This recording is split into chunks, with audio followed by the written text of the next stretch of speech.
At the stroke of the midnight hour, when the world sleeps, India will awake to life and freedom.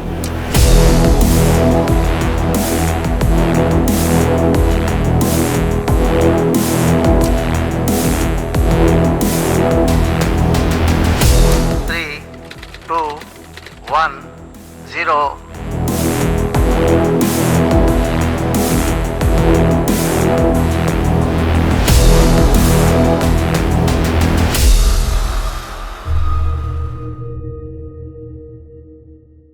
Bharat की आजादी को 75 years हो चुके हैं और इन सालों में हमने बहुत कुछ अचीव किया। हमने एक मॉडर्न इकोनॉमी बनाई, वी रिमेन्ड अ डेमोक्रेसी, और पूरी दुनिया आज हमें एक स्पेस और न्यूक्लियर पावर की तरह देखती है। मगर इस सारी की सारी टेक्नोलॉजिकल एडवांसमेंट्स का ये मतलब नहीं कि हमारी ग्रास रूट की प्रॉब्लम भी सॉल्व हो गई। आज जब आप ये वीडियो देख रहे हो ना, तो हमारे ही देश के बहुत सारे हिस्से natural disaster, crop failure, poverty, unemployment and lack of health care जैसी बड़ी बड़ी समस्याओं से जूझ रहे हैं। ये सुपर पावर वाले टैक्स एकदम खोखले हैं अगर हम टेक्नोलॉजिकल एडवांसमेंट्स का सही तरह से यूज ही ना कर पाए, and that should be unacceptable to us. और अब समय आ चुका है जब हम अपने टेक्नोलॉजिकल एडवांसमेंट्स का इस्तेमाल अपनी ग्रास रूट प्रॉब्लम को सॉल्व करने में शुरू कर दें। मगर मेरा आपसे एक सवाल है, अगर आप पढ़े लिखे हो और आप वोट करते हो, तो आपने वोट डालने से पहले कितनी बार अपने फेवरेट पॉलिटिशियंस या पॉलिटिकल पार्टी के विजन देखे हैं? क्या आपको पता है कि वो टेक्नोलॉजी का यूज अपने देश की प्रोग्रेस में कैसे करने वाले हैं? और ये सब छोड़ो, आपने किसी भी चुनाव से पहले किसी भी पॉलिटिकल पार्टी का मैनिफेस्टो कभी पढ़ा है? दिल पे हाथ रखे एकदम सच सच कमेंट सेक्शन में जरूर बताना। क्या आपके द्वारा चुनी हुई सरकार डिजिटल ट्रांसफॉर्मेशन और टेक्नोलॉजी में इन्वेस्ट कर रही है या नहीं? चलो देश का छोड़ दो, अपनी कॉन्स्टिट्यूएंसी में ही ये चीज आपने आज तक कभी चेक करी है? अब हमें जागना होगा और ये समझना होगा कि टेक्नोलॉजी का यूज आप एंटरटेनमेंट, अम्यूजमेंट, प्रॉफिट्स और स्पेस मिशंस के लिए करते रहो, बट ये भी समझो that it is very much capable of revolutionizing governance, saving life and improving the standard of living. This is called tech for good. पूरे गर्व और अभिमान के साथ आज मैं आपको बताने जा रहा हूं कुछ ऐसी कहानियां जो ना सिर्फ बड़ी बड़ी प्रॉब्लम सॉल्व कर रही हैं, बल्कि यही कहानियां हमारे डेवलप्ड इंडिया के सपने को एक दिन साकार करेंगी। शुरू करते हैं आधार की कहानी से, दुनिया का सबसे बड़ा आइडेंटिटी प्रोजेक्ट। जब 2009 में आधार प्रोजेक्ट की नींव रखी गई, तब 40 करोड़ भारतीयों के पास कोई आईडी डॉक्यूमेंट नहीं था। और सबसे शॉकिंग बात यह है कि सिर्फ 17% भारतीयों के पास बैंक अकाउंट थे।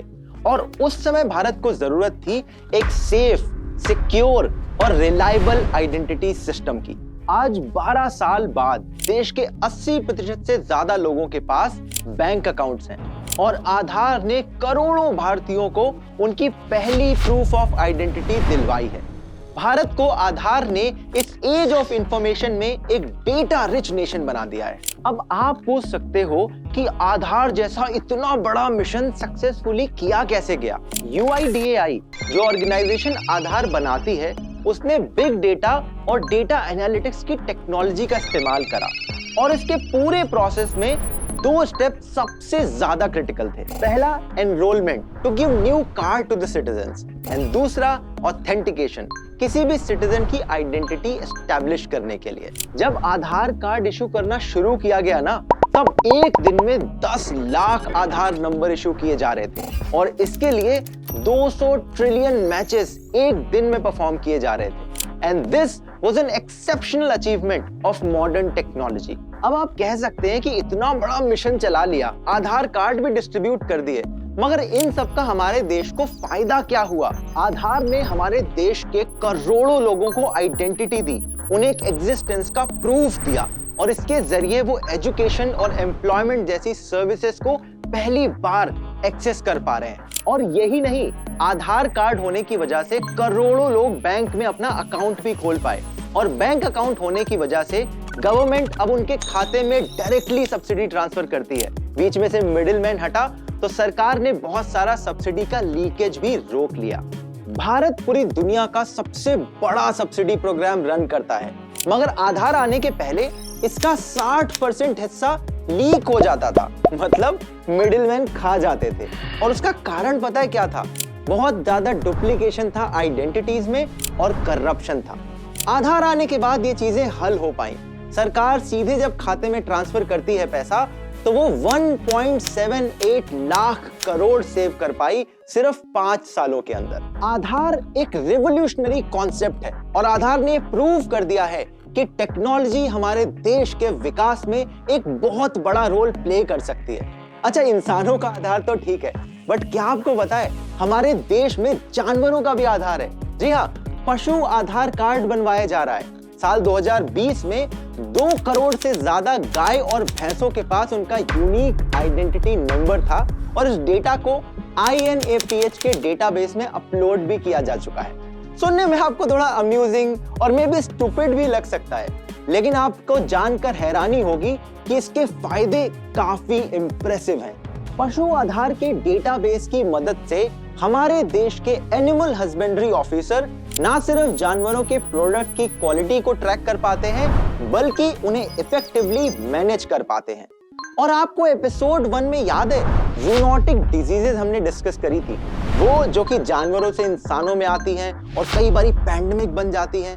वेल, उन्हीं जूनोटिक डिजीजेस को इस डेटाबेस के जरिए आसानी से ट्रैक और आइडेंटिफाई किया जा सकता है ना काफी इंटरेस्टिंग?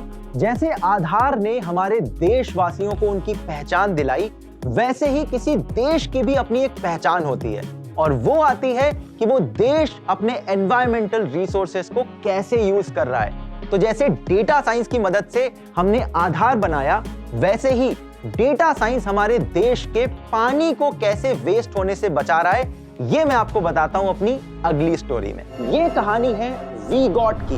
वीगॉट ये क्लेम करता है कि उन्होंने आज तक 3 बिलियन लीटर से ज्यादा पानी को सेव किया है। तो आप पूछेंगे कौन है ये वीगॉट, कैसे किया इतना सारा पानी सेव? रुक जाओ, सब एक्सप्लेन करता हूं। वीगॉट एक smart water management technology company है जो कि 4 इंजीनियर्स ने मिलकर भारत में ही शुरू करी। वीगॉट की टीम ने एक सेंसर बेस्ड डिवाइस बनाया है और एक सॉफ्टवेयर प्लेटफॉर्म तैयार करा है। ये सेंसर वाला डिवाइस जहां से आपके घर में पानी आता है ना, उस नल में लगा दिया जाता है और उसके बाद ये लोग आपके पूरे पानी के यूसेज को ट्रैक करते हैं। इन्हें पता होता है कि आपके घर में एक दिन में कितना पानी कंज्यूम होता है और इस पूरे डेटा एनालिटिक्स का यूज करके ये आपके पानी इनलेट को कंट्रोल करते हैं, यानी आपके घर में उतना ही पानी आएगा जितना आप खर्च करते हैं, तो वेस्टेज 0। और इसके साथ साथ इनका सेंसर ये भी ट्रैक करता है कि आपके घर में कोई लीकेज तो नहीं है, कोई पानी की लाइन में प्रॉब्लम तो नहीं है, जिसके जरिए अगर कहीं से पानी वेस्ट होने की संभावना थी वो भी खत्म। ये डिवाइस पूरे देश के सिर्फ 35,000 घरों में लगा है, फिर भी इन्होंने 3 बिलियन लीटर पानी सेव कर लिया है और इनका टारगेट है कि 10 बिलियन लीटर पानी को और सेव करना चाहते हैं। अब भारत के अंदर आपको तो पता ही है पानी की कितनी प्रॉब्लम है, ग्राउंड वाटर डिप्लीट होता जा रहा है। कहते हैं कि देश की आधी आबादी 2030 तक पानी के भयंकर संकट को झेलने वाली है। एक बार इमेजिन करके देखिए, अगर सरकार की तरफ से ऐसे डिवाइसेस हर एक घर में लगा दिए जाएं, सिर्फ एक दिन में हम कितना सारा पानी सेव कर सकते हैं। और यही है हमारे लिए एक बहुत बड़ा लेसन वीगॉट की इस पूरी कहानी से, कि ये डेटा साइंस और डेटा एनालिटिक्स जैसी टेक्नोलॉजी को हम जितना जल्दी अडॉप्ट कर ले, उतना ही हमारे फ्यूचर के लिए अच्छा रहेगा। हमारे देश की सरकार को इम्प्रूव करने के लिए इंफॉर्मेशन सबसे धारदार हथियार है, और जितनी ज्यादा सरकार के पास इंफॉर्मेशन होगी, उतनी ही अच्छी पॉलिसीज और वेलफेयर स्कीम्स वो डिजाइन कर पाएंगे। भारत की सरकार ने एक प्राइवेट कंपनी के साथ पार्टनरशिप में दिशा डैशबोर्ड का निर्माण किया है। इस डैशबोर्ड के जरिए सारा का सारा जो डेटा है वो कंसोलिडेट किया जाता है। देखो, भारत में अलग अलग डिपार्टमेंट के पास डेटा तो बहुत सारा है, बट वो एक्सचेंज नहीं होता। सारा डेटा साइलोज में काम कर रहा है। फॉर इंस्टेंस, एक गांव के अंदर अगर पुलिस डिपार्टमेंट है तो उसका डेटा ग्राम पंचायत तक नहीं पहुंचता, और जो ग्राम पंचायत का डेटा है वो पुलिस डिपार्टमेंट तक नहीं आता। तो अगर ऐसे डेटा अलग अलग काम करता रहे तो हमारे देश की जो लीडर है वो कभी भी प्रेसिजन वेलफेयर पॉलिसीज बना ही नहीं पाएंगे। दिशा डैशबोर्ड एग्जैक्टली यही प्रॉब्लम सॉल्व करता है। इसके जरिए हमारे पॉलिसी मेकर्स को डेटा मिल पाता है for different government schemes across different geographies. अब कौन सी पॉलिसी और स्कीम ऑन ग्राउंड कैसे परफॉर्म कर रही है, उसमें क्या इश्यूज चल रहे हैं, ये सारी जानकारी दिशा डैशबोर्ड एक साथ एक जगह सिर्फ एक क्लिक में प्रोवाइड करता है। और इस सेंट्रलाइज्ड डेटा मैनेजमेंट सिस्टम की वजह से हमारे देश के पॉलिसी मेकर हमारे देश की पॉलिसीज में बड़े बड़े गैप्स ढूंढकर उन प्रॉब्लम्स को सॉल्व कर पा रहे हैं। अब बात डैशबोर्ड्स की चली है तो एक राज्य का नाम दिमाग में आता है और वो है ओडिशा। इनके कोविड-19 डैशबोर्ड की वजह से करोड़ों लोगों को सही इंफॉर्मेशन, सही रिसोर्सेज एकदम सही समय पर मिल पाए और इससे उनके और उनके लव्ड वंस की जानें बच पाई। इसके अलावा ओडिशा डेटा साइंस का यूज कर रहा है अनएम्प्लॉयमेंट और गरीबी जैसी बड़ी बड़ी प्रॉब्लम को सॉल्व करने में।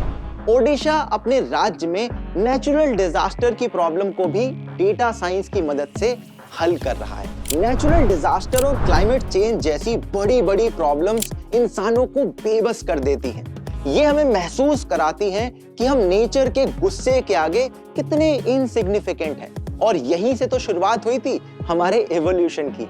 आसमान में जब बिजलियां कड़कती थी तो इंसानों को डराती थी और तब हमारे एंसेस्टर्स ने नए नए इन्वेंशंस किए, नए नए डिस्कवरीज की। उन्होंने हमारे ब्रेन का इस्तेमाल किया इस डर पर काबू पाने के लिए। और आज भी हजारों सालों के बाद हम भी यही कर रहे हैं। हम साइंस और टेक्नोलॉजी का यूज कर रहे हैं ताकि हम नेचर की अनसर्टेनिटी के अगेंस्ट खुद को प्रोटेक्ट कर सके। हमारे देश के करीबन 17 करोड़ लोग climate change, rising sea level, tropical cyclones, floods और स्टॉर्म से अफेक्टेड हैं। क्लाइमेट चेंज का सबसे बड़ा इम्पैक्ट हमारे देश की फिशिंग कम्युनिटी पर पड़ता है। 2018 में आपको याद है केरल में वो फ्लड और साइक्लोन फानी आया था। उस समय एक स्टार्टअप है जिसका नाम है न्यूमरेट, जिसने डेटा साइंस का यूज करके ये ठान लिया कि हम क्लाइमेट चेंज के डिजास्टरस इंपैक्ट को फिशरमैन कम्युनिटी तक पहुंचने से रोक के मानेंगे। और फिर इन्होंने शुरुआत करी ओ फिश ऐप की। ओ फिश फिशरमैन कम्युनिटी का एक तरह से गूगल मैप समझ लो। तो जब एक फिशरमैन अपने घर से मछलियां पकड़ने निकलता है तो सबसे पहले इस ऐप को खोल के देखता है कि आज फिशिंग जोन कहां पर है और उसने जो जगह सिलेक्ट करी है उसके आसपास कैसा मौसम रहेगा। हाई प्रिसीजन मरीन और ओशियन डेटा की मदद से उसको ये देखने में पता चलता है कि आज सेफर एरिया कौन से होने वाले हैं। अब आप ये सोच रहे होंगे कि एक ऐप भला ये सब कुछ कैसे जानता है। आइए देखते हैं। सी सरफेस टेम्परेचर, सी सैलिनिटी, विंड पैटर्न्स और ऐसे 11 क्लाइमेट फैक्टर्स को कंसीडर करके डेटा साइंस एल्गोरिथम की मदद से ये ऐप प्रेडिक्ट करता है कि उस दिन का वेदर कैसा रहने वाला है और क्या कोई नेचुरल डिजास्टर आ सकती है उस एरिया में। और इन सब के अलावा इनकी एल्गोरिथम एक और चीज प्रेडिक्ट करती है। वो फिशरमैन को बताती है कि आज सबसे ज्यादा मछलियां कहां पर मिलने वाली हैं। इस ऐप की वजह से हमारे देश के फिशरमैन कम्युनिटी की ऑपरेशनल कॉस्ट 4% कम हुई है और उनका सेल्स मार्जिन 10% से बढ़ा है। ओ फिश एक एक्सेप्शनल एग्जांपल है कि कैसे डेटा साइंस को हम ग्राउंड लेवल की प्रॉब्लम सॉल्व करने में यूज कर सकते हैं। कहते हैं कि देश ऐसा बनाओ जहां तुम रहना चाहो। भारत एक आकांक्षा है, उम्मीदों का पहाड़ है, आशाओं का समंदर है।